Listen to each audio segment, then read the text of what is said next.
आप सभी लोगों को जितना पावर दिखाना है दोस्तों दिखा दो, जितना लाइक जितना कमेंट करना है दोस्तों कर दो, क्योंकि मोटिवेशन हमारे अंदर भी बहुत आ जाए। क्योंकि दोस्तों गिरी ट्यूटोरियल के चैनल पे मैंने लेसन नंबर 3 तक कंप्लीट करा दिया है, 3 अभी जल्दी ही कंप्लीट हो जाएगा।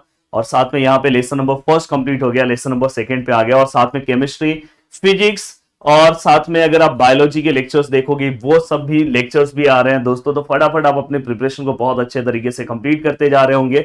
चलो स्टार्ट करते हैं दोस्तों। आज एक्सरसाइज नंबर 2.1 ऑलरेडी आपने सीक्वेंसेस एंड सीरीज से रिलेटेड एक लेसन 10th क्लास में पढ़ा था दोस्तों, अरिथमेटिक प्रोग्रेशन अलजेब्रा के अंदर। उसी लेसन को हम आगे लेके चलेंगे। बेसिक का बिल्कुल टेंशन मत लेना, सब चीजें जो 10th क्लास की कुछ चीजें इंपॉर्टेंट है सब मैं यहाँ पे बताते जाऊंगा, बिल्कुल टेंशन मत लेना। ये मेरी गारंटी कि आपको सभी चीजें समझ में आएगी। तो दोस्तों सबसे पहले मैं आपको सिखाना चाहता हूं कि एपी और जीपी के बीच में डिफरेंस क्या है, क्योंकि ये जो हम पढ़ने जाएंगे यहां पे हम सब कुछ जीपी जीपी ही पढ़ेंगे। यहां पे स्टार्टिंग में हम सब कुछ जीपी जीपी पढ़ने वाले। जीपी मतलब ज्योमेट्रिक प्रोग्रेशन और एपी मतलब अरिथमेटिक प्रोग्रेशन। तो दोस्तों हमें कैसे पता चलेगा कि एपी क्या होता है और जीपी क्या होता है, उसके बाद मैं एक्सरसाइज के क्वेश्चन स्टार्ट करूंगा। ये अगर आप एक बार समझ लोगे तो। अब दोस्तों यहां पे आपको मैं बता देना चाहता हूं, यहां पे कोई हमें सीक्वेंस दिया है।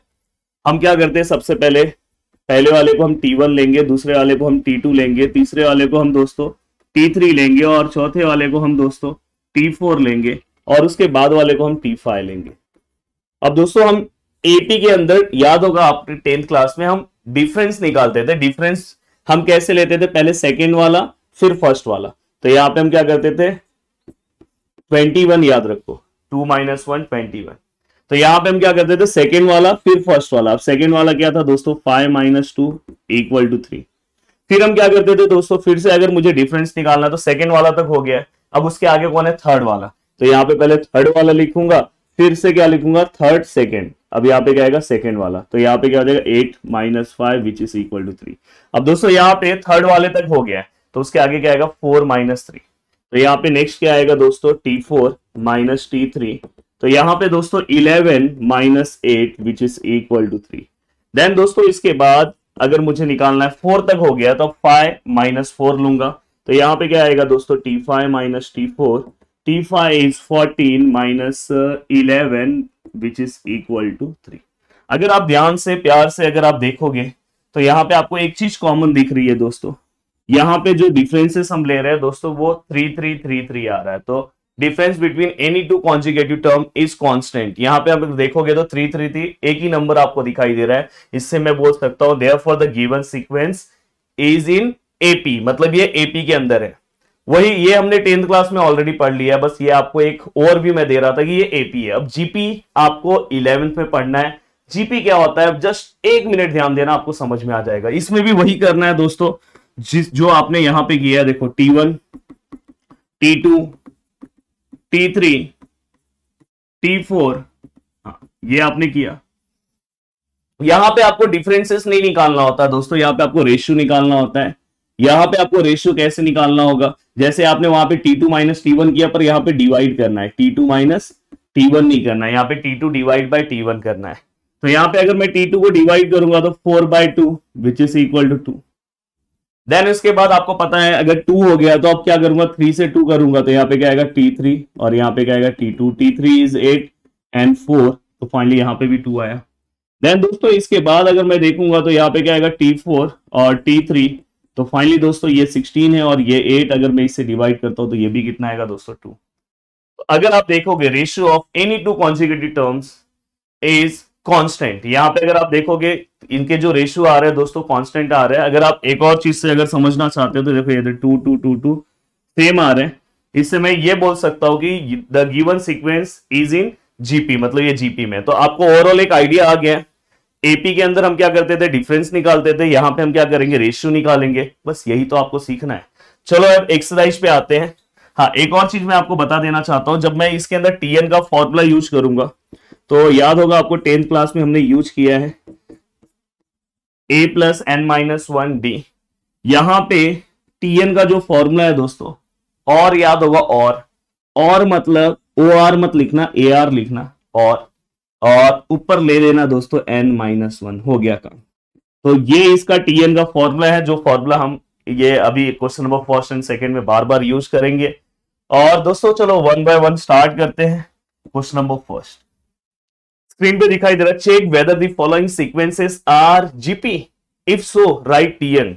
बोल रहा है कि क्या ये जो सीक्वेंस दिया है जीपी में है, अगर है तो दोस्तों टीएन निकालो। देखो यहाँ पे मैंने आपको ऑलरेडी सब सिखा दिया है, अगर एक क्वेश्चन आप ध्यान से और देख लोगे तो आराम से इस टाइप के क्वेश्चन को सॉल्व करोगे। देखो यहाँ पे जो सीक्वेंस है पहले वो लिख दे रहा हूं, 18 54 dot dot dot, yes let T1 is 2, T2 is 6, T3 is 18 and T4 is 54। Then इसके बाद हम क्या करेंगे दोस्तों, रेशियो निकालेंगे। रेशियो में क्या आएगा, T2 bye T1, T2 is 6 मतलब यहां पे 3 आया। देन दोस्तों इसके बाद T3 बाय T2 मतलब यहां पे कितना आएगा 18 और यहां पे क्या 6, तो फाइनली यहां पे भी 3।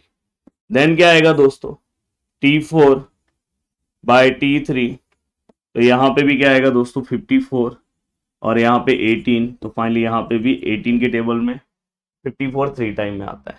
अगर आप यहां पे देखोगे, देखो 3 3 3 आया। इसके बाद आप ऐसा लिख सकते हो,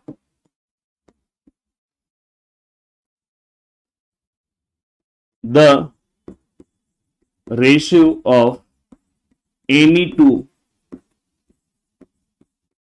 कॉन्जिक्यूटिव मतलब एक के बाद एक, consecutive terms is constant. The ratio of any two consecutive term is constant and therefore the given sequence is in GP. The given sequence is in GP मतलब ये ज्योमेट्रिक प्रोग्रेशन में है। अगर है तो आपको क्या करना है दोस्तों, टीएन निकालना है। टीएन का फॉर्मूला याद कराया था, और n-1। अब दोस्तों टीएन बोला है तो ऐसे ही रहेगा। ए कितना है दोस्तों, हाँ ए मतलब आपको पता होना चाहिए फर्स्ट टर्म। ए मतलब क्या होता है दोस्तों, फर्स्ट टर्म। तो ए हमारा कितना है 2 है। आर आपको पता चल गया कितना है दोस्तों 3 है। n-1 मतलब यहाँ पे n-1। सभी से मेरा रिक्वेस्ट है, कोई भी ये दोनों को मल्टीप्लाई नहीं करेगा। 3 के ऊपर कुछ है दोस्तों, अगर वो सॉल्व हो जाता है तो आप मल्टीप्लाई कर सकते हो, पर n-1 को हम कैसे सॉल्व कर सकते हैं, पॉसिबल ही नहीं है। हाँ यहाँ पे अगर 2-1 3-1 रहता, नंबर्स रहता तो मैं सॉल्व कर लेता। 3 के ऊपर अगर 2 रहता तो मैं 3 का स्क्वायर 9 लिख के फिर 2 से मल्टीप्लाई कर देता। तो ये सम इतना ही रहेगा। मुझे उम्मीद है कि आपको समझ में आ रहा है। अगर सपोज ये अगर कांस्टेंट टर्म नहीं आया, the ratio of any two consecutive term is not constant, जैसे नंबर सेम नहीं आए तो वहां पे लिख दो is not constant and therefore the given sequence is not in GP. Now question number second, देखो अब दिखने में माइनस दिख रहा होगा, बहुत सारे लोगों को डर लग रहा होगा। सेम क्वेश्चन सेम तरीका, कुछ अलग नहीं। ये देखो T1 1, T2 -5, T3 25, T4 -125। Yes, अगर हमें क्या निकालना है दोस्तों, सबसे पहले अपने को R निकालना है। तो हम क्या करेंगे, T2 बाय T1 मतलब -5/1।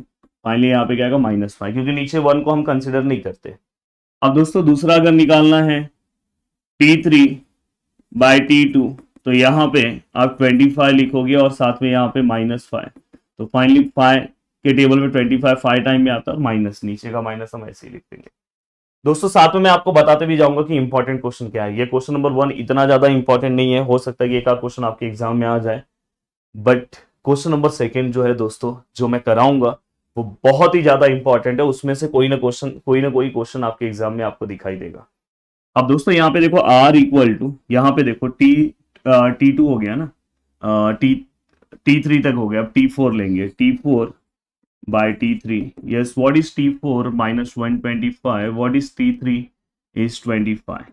25 का नॉर्मली अगर नहीं आता तो 5 के टेबल से डिवाइड करो, बट 25 का टेबल पता होगा। 25 के टेबल में 125 5 टाइम आता है एंड देन माइनस। अगर आप देखोगे फिर से नंबर सेम है, तो आप यहाँ पे फिर से वही डायलॉग लिखोगे, the ratio of any two consecutive terms is constant and therefore the given sequence is in GP. Same लिखना है, मैं लिख नहीं रहा हूं, और लिखने के बाद दोस्तों आपको उसके बाद आप निकाल लो टीएन। टीएन का फॉर्मूला आपको पता है ARN-1। ए का वैल्यू क्या है दोस्तों, जो सबसे पहला वैल्यू होगा 1, और आर का वैल्यू क्या है आपको पता है -5। तो यहाँ पे -5 है इसलिए ब्रैकेट में, एंड दोस्तों n-1 और ये आ गया आपका टीएन का वैल्यू। तो इस तरह से वो लाइन लिखना है आपको, अगर लाइन नहीं लिखोगे तो मार्क्स कट हो जाएगा। अब दोस्तों चलते हैं नेक्स्ट क्वेश्चन की ओर। देखो ये रूट देख के बहुत सारे लोगों को बहुत डर लगता है, पर अभी अगर मैं अभी बता दूं तो रूट से डर भी आपका निकल जाएगा। ये देखो यहाँ पे अगर आप मेरे लेक्चर्स को ध्यान से स्टार्टिंग से सुन रहे हो तो आपको कोई दिक्कत नहीं है। Let T1 √5, T2 1/√5, T3 1/5√5 and T4 1/25√5। देखो दोस्तों T1 लिखा, T2 लिखा, T3 लिखा, T4 लिखा, सब कुछ लिख दिया। अब आपको पता है रेशियो लेना है। रेशियो में क्या लेना है दोस्तों, T2/T1। T1/T2 मत ले लेना, T2/T1, पहला सेकेंड वाला फिर फर्स्ट वाला। यस, व्हाट इज T2 हमने लिख दिया, व्हाट इज T1 हमने लिख दिया। फाइनली अगर मैं इसे सॉल्व करूं तो देखो ये 1/√5 जो ऊपर वाला है ये ऐसे ही रहेगा, या तो आप ऐसे ही समझ सकते हैं √5 ये नीचे आ जाएगा और यहाँ पे ऑलरेडी √5 है। देखो एक और चीज आपको बता दूं, कभी भी अगर कोई भी नंबर ऐसा है तो ये ऐसा हो जाएगा, ये 2 यहाँ नीचे आ जाएगा तो 2 × 3 ऐसा हो जाता है। तो वैसे ही ये √5 यहाँ पे आके इससे मल्टीप्लाई हो गया। और अगर आप स्टार्टिंग से मेरे साथ मैथ्स पढ़ रहे हो, नहीं पढ़ रहे हो तो अभी पढ़ लो। √5 जैसे अगर कोई भी दो नंबर अगर रूट पे से मल्टीप्लाई हो रहे हैं, दोनों सेम नंबर हैं, तो रूट गायब हो जाएगा। तो दोस्तों यहाँ पे डायरेक्टली क्या आ जाएगा 5। अब दोस्तों नेक्स्ट निकालते हैं R = अब देखो 2 तक हो गया तो अब क्या आएगा T3 और T3 से छोटा T2। Yes, what is T3 1/5√5, what is T2 1/√5। अब अगर देखोगे तो दोस्तों देखो अब यहाँ पे आप चाहोगे, देखो ये देखो ये √5 कभी कैंसिल नहीं होता क्योंकि ये √5 नीचे है और ये ऊपर है, इसके नीचे कुछ नहीं है तो 1 है। और यहाँ पे देखो 1 है, यहाँ पे 1 है, ये देखो ये चाहिए तो आप ये देखो ऐसा लिख सकते हो 5√5। और ये वाला नंबर नीचे अगर दोनों नंबर है तो ये उल्टा हो जाएगा। उल्टा हो जाएगा मतलब यहाँ पे क्या आ जाएगा, √5 ऊपर आ जाएगा और 1 नीचे हो जाएगा। देखो 1/√5 को उल्टा करेंगे तो क्या होगा √5/1। अब ये √5 कैंसल, तो फाइनली यहाँ पे भी आंसर क्या है 1, 5 1 जा 5। मल्टीप्लीकेशन सीधा सीधा होता है। इसको भी आप ऐसे ही कर सकते थे, नीचे 1 लेके इसे उल्टा करोगे तो 1/√5 और ये 1/√5। देन इसके बाद नेक्स्ट है R = अब देखो यहाँ पे T3 हो गया। अब क्या करेंगे दोस्तों T4/T3। Yes, what is T4 1/25√5, तो 1/25√5 एंड दोस्तों T3 क्या है 1/5√5। अब अगर मैं इसे सॉल्व करूं तो 1/25√5 और दोस्तों ये उल्टा हो जाएगा तो क्या आ जाएगा 5√5/1। अब देखो ये √5 कैंसिल हो गया, 5 1 जा 5 5 जा, तो फाइनली यहाँ पे भी आंसर कितना है 1/5। अब दोस्तों यहाँ पे अगर आप ध्यान रखोगे, देखो 1/5 1/5 1/5, तो आप लिख सकते हो the ratio of any two conjugative term is constant and therefore the given sequence is in GP. और फाइनली दोस्तों उसके बाद आप क्या निकालोगे टीएन, और टीएन कैसे निकालते हैं वो मैं आपको बता दे रहा हूं। देखो यहाँ पे क्या लिखोगे, टीएन = ARN-1। Tn = a का वैल्यू क्या है दोस्तों, the value of a is √5, ये √5 हो जाएगा। The value of r is, r के वैल्यूज हमने निकाले हैं दोस्तों 1/5 1/5 एंड दोस्तों n-1 ऐसे ही रहेगा। तो फाइनली ये हमारा क्या हो गया दोस्तों, आंसर हो गया। पर आपको वो लाइन लिखने के बाद इस आंसर को लिखना है। अब देखो यहाँ पे नेक्स्ट क्वेश्चन। अब मुझे लग रहा है कि इस टाइप के क्वेश्चन को आप आराम से सॉल्व कर लोगे। देखो यहाँ पे late T1 T2 T3 T4। अब यहां पे अगर हम सॉल्व करें तो R = क्या आएगा दोस्तों, T2/T1 मतलब 4/3। अब 4/3 को तो डिवाइड कर ही नहीं सकते तो उतना ही रहेगा। Next R = T3/T2। तो फाइनली अगर आप देखोगे तो यहां पे जो आंसर है दोस्तों 5/4। और नेक्स्ट अगर आप देखोगे T4 बाय, एक्चुअली इसके आगे ही नहीं सॉल्व करना चाहिए पर मैं कर दे रहा हूं, 6/5।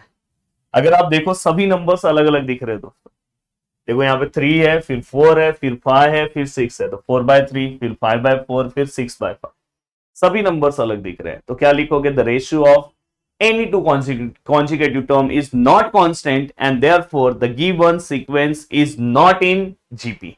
अब यहां पे आपको TN नहीं निकालना है, याद रखना यहां पे TN क्या नहीं करना है, फाइंड आउट नहीं करना है, क्योंकि अपने पास R का वैल्यू ही नहीं है और ये जो टर्म है दोस्तों GP में ही नहीं है, GP में रहा तो TN निकालना है। तो यहां पे डायरेक्ट लिख दो, the ratio of any two consecutive term is not constant and therefore the given sequence is not in GP. बस सम वहीं पे खत्म हो गया, तो प्लीज आपको लिखना है। अब दोस्तों एक क्वेश्चन जो है ये मैं आपको देना चाहता हूं, प्लीज मुझे कमेंट करके बताना कि इसका आंसर क्या आ रहा है, ये प्लीज आपको सॉल्व करना है। अब नेक्स्ट क्वेश्चन है दोस्तों, हाँ यहां से ये क्वेश्चन नंबर 2 को वेरी वेरी इंपॉर्टेंट मार्क कर लेना आपके एग्जाम के लिए। अगर आपके एग्जाम में, अगर मैं बार बार बोलते आ रहा हूं, 12th में इंपॉर्टेंट क्वेश्चन क्या आएगा सब मैं आपको बता दूंगा। 11th वाला इंपॉर्टेंट क्वेश्चन में प्रॉब्लम बस थोड़ा सा क्या है पता है, टीचर अगर आपके कॉलेज में पता चला क्वेश्चन नंबर 2 पढ़ा ही नहीं, तो टीचर क्वेश्चन में क्योंकि जो क्वेश्चन पेपर फ्रेम करते हैं टीचर फ्रेम करते हैं और 12th में बोर्ड एग्जाम करता है, तो ओवरऑल सिलेबस रहता है, तो इसलिए पर अगर आपके टीचर ने अगर ये पढ़ाया तो वैसे तो ये पढ़ाते ही हैं, अगर सीक्वेंस सीरीज पढ़ाएंगे तो ये पढ़ाएंगे, तो ये इंपॉर्टेंट है। अब दोस्तों यहाँ पे देखो हमें क्या क्या दिया है, फॉर द जीपी, मतलब जीपी में पहले से ही है दोस्तों। अब हमें आर का वैल्यू उन्होंने डायरेक्ट दे दिया 1/3, the value of A is 9 and हमें क्या करना है दोस्तों, फाइंड क्या करना है T7। मैं क्वेश्चन लिख दे रहा हूं यहाँ पे। अब दोस्तों यहाँ पे आपको फॉर्मूला याद है, जीपी में है सीक्वेंस, अगर जीपी में है तो उसका TN का फॉर्मूला मैंने याद करवा दिया था, और n-1। अब दोस्तों यहाँ पे द वैल्यू ऑफ, अब देखो यहाँ पे n का वैल्यू अपने को पता चल गया T7 है, a का वैल्यू अपने को पता है कितना 9 है, r का वैल्यू कितना है दोस्तों 1/3 है। अब n-1 मतलब 7-1, तो यहाँ पे क्या आएगा T7, यहाँ पे क्या आएगा दोस्तों 9, और यहाँ पे क्या आएगा दोस्तों 1/3, 7-1 कितना होगा दोस्तों 6। अब यहाँ पे अगर मैं इसे और अच्छे से सॉल्व करूं, प्लीज यहाँ पे सॉल्व करता हूं, तो ये क्या हो जाएगा दोस्तों T7, यहाँ पे क्या हो जाएगा दोस्तों 9, और यहाँ पे देखो 1/6 क्या होगा दोस्तों 1 ही होगा, और चाहिए तो यहाँ पे भी 6 लिख दो, यहाँ पे भी 6 लिख दो, कोई प्रॉब्लम नहीं। अब दोस्तों मैं क्या कर रहा हूं, देखो ये कैलकुलेशन इजी बनाने का तरीका बता रहा हूं, प्लीज अपने आप को खुद कॉम्प्लिकेटेड मत बना लेना। ये 1 ऐसी है, 3 3 3 3 3 3, कितने टाइम हो गया 1 2 3 4 5 6, यस। अब आपने ये 6 टाइम लिखा, अब आपको पता है 3 3 जा 9, फिर से ये 3 कैंसिल हो गया, तो फाइनली जो आंसर है दोस्तों ऊपर 1 है, और कितने टाइम 3 है दोस्तों 4 टाइम, और चाहिए तो आप इसे अगर मल्टीप्लाई करना चाहते हो तो मल्टीप्लाई भी कर लो, 3 3 3 3 3 3 जा 9, 9 3 जा दोस्तों कितना होता है 27, एंड 27 3 जा कितना होगा दोस्तों 27 3 जा 81। तो फाइनली आप इसे ऐसा भी लिख सकते हैं कि 1/81। तो ये हमारा किसका आंसर आ गया दोस्तों T7 का। अब इस तरह से भी दोस्तों लिख सकते हो, देखो ये कैसे निकाला समझ में, 9 और ये भी 9 9 9 जा भी कर 9 × 9 भी कर सकते हो, 9 9 जा 81। अब दोस्तों ये होने के बाद नाउ क्वेश्चन नंबर 2, ये क्वेश्चन भी एक, मैंने बोला ना इस टाइप के जितने भी क्वेश्चंस मैं सॉल्व करा रहा हूं सब इंपॉर्टेंट मार्क में रखना। क्वेश्चन नंबर 2 के a इक्वल टू हमें दिया है 7/243, the value of r is 3, the find T6। हमें क्या फाइंड आउट करना है दोस्तों T6। अब यहां पे अगर आप देखोगे तो Tn जो है दोस्तों उसका फॉर्मूला क्या आएगा ARn-1। अब यहां पे T है, द वैल्यू ऑफ n कितना है दोस्तों n 6 है, a कितना है दोस्तों 7/243 है, तो बहुत ही अलग दिख रहा है, एंड दोस्तों r कितना है, r का वैल्यू कितना है 3 है, और दोस्तों n-1 मतलब 6-1, the value T6 which is equal to 7/243 multiply by 3, 6-1 is 5, तो यहाँ पे 5 आया, और दोस्तों 7/243, आप सभी लोगों से मेरा रिक्वेस्ट है कि 3 को 5 टाइम मल्टीप्लाई करो, 3 5 15 मत करना, 3 3 3 3 3 3 3 जा 9 9 3 जा 27 27 3 जा 81 81 3 जा कर ये देखो 81 मल्टीप्लाई बाय 3 3 और 243 आ रहा है। तो इसका भी आंसर कितना होता है दोस्तों 243 and 243 cancel and therefore the T6 which is equal to 7। देखो कितना सिंपल है। और रोज का अगर रोज पढ़ते जाओगे तो बिल्कुल भी टेंशन लेने की जरूरत नहीं है दोस्तों। अब देखो यहां पे आगे चलते हैं। आर का जो वैल्यू दिया है दोस्तों r equal to -3 and then T6 equal to 1701 and then find A।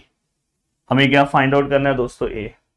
अब यहां पे अगर मैं बात करूं Tn equal to AR n-1 Tn n कितना है दोस्तों 6 है। A कितना है दोस्तों A तो फाइंड आउट करना है दोस्तों। R कितना है दोस्तों -3 रेस टू में क्या है दोस्तों। अब देखो रेस टू में n-1 तो n पता चल गया ना 6 है तो यहाँ पे क्या लिखूंगा 6 - 1। अब दोस्तों मुझे T6 का वैल्यू भी पता है कितना है 1701 A भी है और -3 रेस टू क्या आ जाएगा दोस्तों 5। और दोस्तों 3 को अगर मैं 3 रेस टू 5 का तो आंसर आपको पता ही है 243। तो देखो यहां पे ये A ऐसे ही है मैं 243 तो लिख दे रहा हूं। साथ में मैं एक और चीज लिखूंगा अगर यहाँ पे ऑड नंबर है। ऑड नंबर मतलब क्या होता है दोस्तों 1 3 5 7 9 इसको हम ऑड नंबर बोलते हैं। ऑड नंबर है तो ये माइनस का माइनस आता है। अगर वही इवन नंबर होता 2 4 6 8 तो दोस्तों हम यहाँ पे क्या करते हैं माइनस गायब हो जाता। अब यहाँ पे ए वैसे ही है। अब देखो यहाँ पे और -243 नीचे। अब यहाँ पे मैं आपको एक तरीका सिखाने वाला हूं। बहुत सारे लोगों को समझ में नहीं आएगा सर इतना बड़ा डिवीजन कैसे करें 243 का टेबल कहां से पढ़े। तो दोस्तों लास्ट में क्या दिख रहा है 3 दिख रहा है। 3 के टेबल में ऐसा कोई है 1 1 1 कुछ आता है 3 के टेबल में। 3 1 जा 3 3 2 जा 6 3 3 जा 9 3 4 जा 12 3 5 जा 15 3 6 जा 18 3 7 जा 21 मतलब 1 दिखाई दे रहा है। मतलब इसको 243 को एक बार 7 से मल्टीप्लाई करके देखो। देखो यहां पे 243 को मल्टीप्लाई बाय 7 देखो यहां पे 21 7 4 जा 28 30 0 3 कैरी 7 2 जा 14 15 16 17 आ गया ना। इस तरीके से आप फटाक से डिवीजन पता कर सकते हो। तो मतलब ये इसके टेबल में 7 टाइम जा रहा है और साथ में माइनस हो गया। चलते हैं नेक्स्ट क्वेश्चन की ओर दोस्तों। नेक्स्ट क्वेश्चन है हमारा क्वेश्चन नंबर 4 और ये क्वेश्चन भी मजेदार तरीके से सॉल्व करेंगे। A इक्वल टू क्या है दोस्तों 2/3 T6 इक्वल टू कितना है 162 एंड दोस्तों हमें क्या फाइंड आउट करना है R। अपने को R फाइंड आउट करना है। अब दोस्तों सबसे पहले मुझे ये समझ में आया यहाँ Tn है तो Tn वाला फॉर्मूला ले लूं। क्यों मैं ये वाला फॉर्मूला ले रहा हूं क्योंकि क्वेश्चन के स्टार्टिंग में ही मुझे लिखा है फॉर जीपी। अब दोस्तों यहाँ पे देखो T6 हो गया।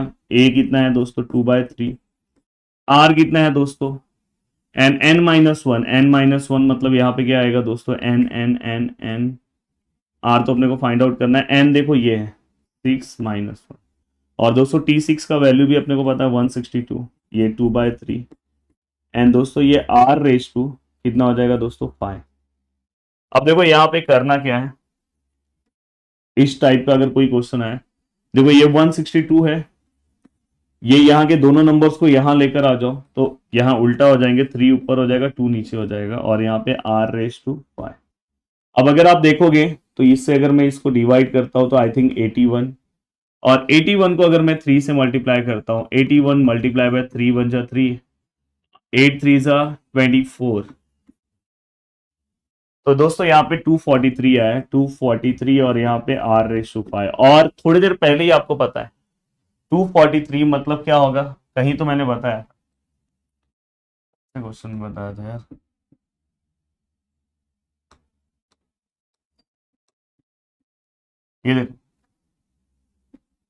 ये देखो मैंने बताया था 243 मतलब 3 को कितने टाइम मल्टीप्लाई करना है दोस्तों? 5 टाइम। तो मुझे पता है, ऑलरेडी मुझे पता है, और आपको समझने के लिए भी मैं बता दूं, यहां पे कोई नंबर ऐसा बनाना है कि जिसका पावर 5 आए, तो ये सम सॉल्व हो जाएगा। तो मैं यहाँ पे मुझे पता है कि 3⁵, ये तो मुझे डायरेक्ट पता है। तो देखो ये इक्वालिटी से ये 5 कैंसिल हो गया, then therefore r equal to direct कितना आया दोस्तों? r equal to direct 3 by equality लिख देना, एंड r इक्वल टू 3, और हमें क्या करना है? r का ही वैल्यू निकालना है। तो दोस्तों यहाँ पे हमारा question number first and second बहुत अच्छे तरीके से कंप्लीट हो गया, जिसके अंदर से क्वेश्चन नंबर सेकंड बहुत ही इंपॉर्टेंट क्वेश्चन है। नेक्स्ट लेक्चर में मिलेंगे रिमेनिंग क्वेश्चन के साथ। जितना आप सपोर्ट दिखाओगे, जितना आप लेक्चर को शेयर करोगे, एक हमारे अंदर एक मोटिवेशन आएगा और हम आपके लिए बहुत जल्दी जल्दी लेक्चर्स लेकर आएंगे। वीडियो को देखने के लिए दिल से thanks, thank you so much दोस्तों। मिलते हैं नेक्स्ट लेक्चर में। जय हिंद दोस्तों।